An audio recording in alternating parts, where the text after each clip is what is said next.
It's something I struggled with, but I really liked how you did it, was giving them examples to write down, like on this exit ticket, and letting them use your examples, not taking them away from them. I'm always afraid if I give them an example, they'll just use it, but you allow them to use it because it's valuable and to let them write it down. I think that empowers them and also gives them comfortability to say, I'm writing that down, but I'll still think of something else too. Students, anything that we did in our brief 25 minutes that you found helpful in your learning? Yeah? I like how enthusiastic and kind of energetic you are. Thanks. Yeah. So enthusiasm and energy on the part of your teachers, does that make you feel a little more energetic? Make you feel like Yeah. more engaged. Yeah, awesome. Thanks, man. I really liked how there was a relatively substantial amount of information in this lesson plan. I mean, maybe it was because it was a short time period, but the fact that there was so much that we had to cover kept me engaged, and so there wasn't really an opportunity for me to doze off or pay attention to something else. Good. I really liked that you had a visual prepared for us and not only had that visual but had more information to give us beyond that, and it made it really easy to take notes because we could listen to you talking about it and have like the short Good. version. So the visual aid helped you to focus and helped in note taking? Great. I like how when you did have us like talk to our group, Yeah. it didn't like, I mean I know we're short for time, but it didn't run on too long. You know, we had just enough time to like express like our first initial thoughts, and then you pulled us back, and it was still like on our mind, and we were Yeah. still, thinking about it. Yeah. I like how you let us talk with like a group member, and Yeah. a different one each time. Oh, So we okay. get different So, opinions. yeah. So And we mixed it up a little bit? Yeah, and we get to be involved without having to maybe speak in front of the class because some people are shy. and Yeah, can't do that. yeah. Good. Thanks.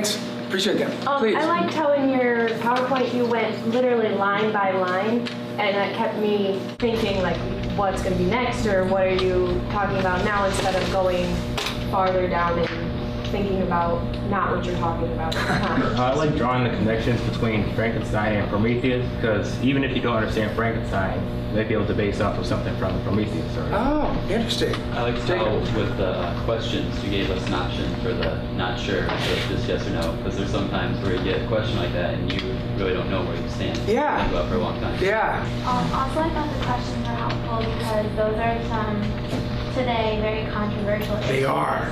Yeah. I liked your continuous movement throughout the area because it like kept us on our toes because I didn't know when you were going to pop in. Now, what I'd like you to do is think about anything that we might have done differently, or maybe anything that I might polish or leave out, just like we heard from the teachers that maybe some directions were confusing, or maybe we should have had more time or less time, or added something else. And anything's okay, so you won't hurt my feelings. I have a question. Like when you were going over those like $4 words, why did you have us say it out loud? That what we have evidence for is if you're comfortable using the words, like using those words in physics when you guys were talking about acceleration and why is Mr. Vogel wants you using that? So you're comfortable, so when you see them on your own, or you have to explain to somebody else, you can do it more effectively. So this is kind of going off of that. That's okay. First of all, I did really appreciate the integration of vocabulary into the lesson, but I think that we could even go above and beyond that amount of vocabulary integration, because like personally as a junior preparing for the SAT, Yes. I do have to learn some big words that You do. are fancy, so Yes. I mean integrating them into the lesson just makes it all the more easy for me to learn those words.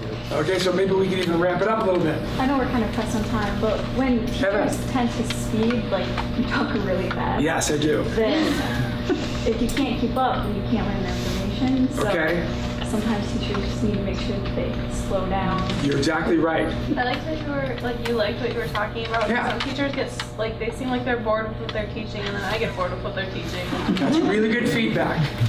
I don't know about anybody else, but I am walking away with kind of a new outlook on the book before I read it. Yeah. And I think that part of the reason why is we absorb more information when we're in a novel situation. And so if teachers try to introduce new things to us more, then we wouldn't be stuck in a routine every day. When we're taking notes and the teacher's lecturing at the same time, is it better to listen before you write or write before you listen? When Dr. Feldman gave you at the end the exit ticket, and he gave you the several options of things you wrote down, did it stop you from thinking of something your own, and you said, oh, I like that one, I'm gonna write that down? Or did you actually think about that and want to put your own answer down? I always seem to be thinking while he's asking the question, so a lot of the times when he gave us an idea, I was already thinking, oh, I already thought of that, so I would either write that down. And I don't think, for me personally, it would stop me from, if I had something else that I really thought about, to write that down or use that as an example also. Yeah. That's the right one? Okay, one more time to give it up to the students.